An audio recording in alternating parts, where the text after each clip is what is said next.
Speaking and making presentations are commonplace in the business world. Presentations in the marketplace are about getting things done. If you're familiar with the standards of business writing, this will sound familiar, as business writing and speaking share some of the same essential elements. Let's look at the harsh reality of speaking for business. A presentation is the worst possible way to deliver lots of information. Let's consider an example. Alex's drive is to deliver maximum value to his audience.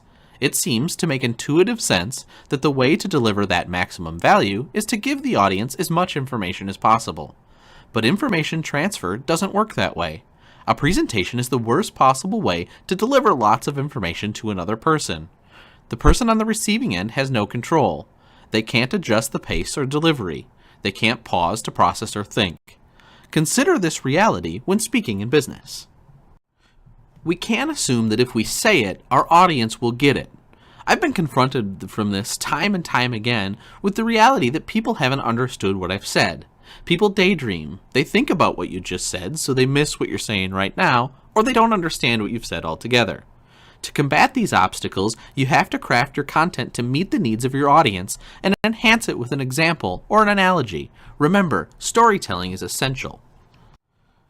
The more points you make, the less points your audience are going to understand, so don't try to cram too many points into your presentation. And stop seeing your presentation as a one-off event.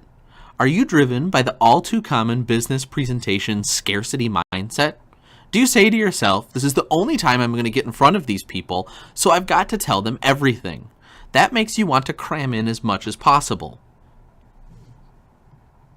So now that we know what to avoid, let's talk about how we best structure our presentations.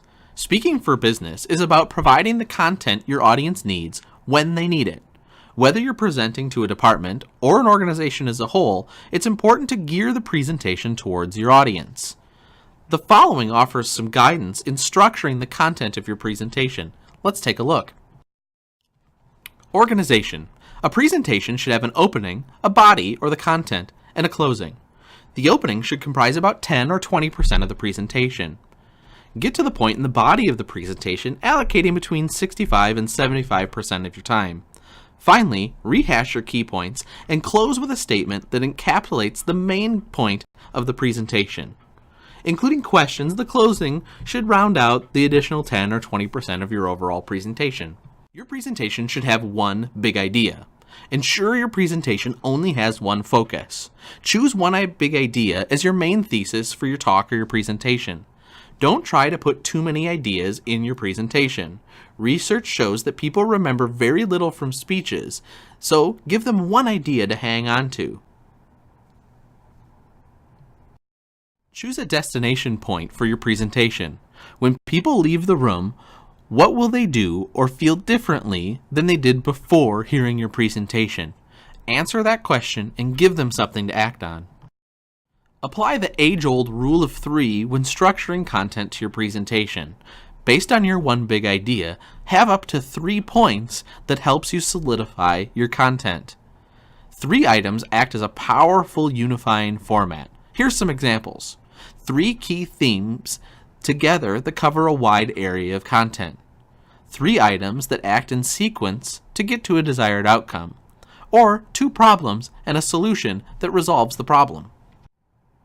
If you have more than 3 points to cover in your presentation and they all seem essential, chunk them into 3 main areas and follow the same rule of 3 concept. And finally, always have a handout. Your presentation handout is a lasting, concrete example of what your presentation meant and the information your audience needs. It's an important part of the total experience for your audience. Here are the benefits of having handouts. They allow you to cut down on the amount of material you cover in your presentation. They allow you to stop worrying about forgetting what to say. Audience members have a concrete takeaway. They allow audience members to relax because they don't have to take notes. And if they're inspired by your topic, your audience will have more information at the ready.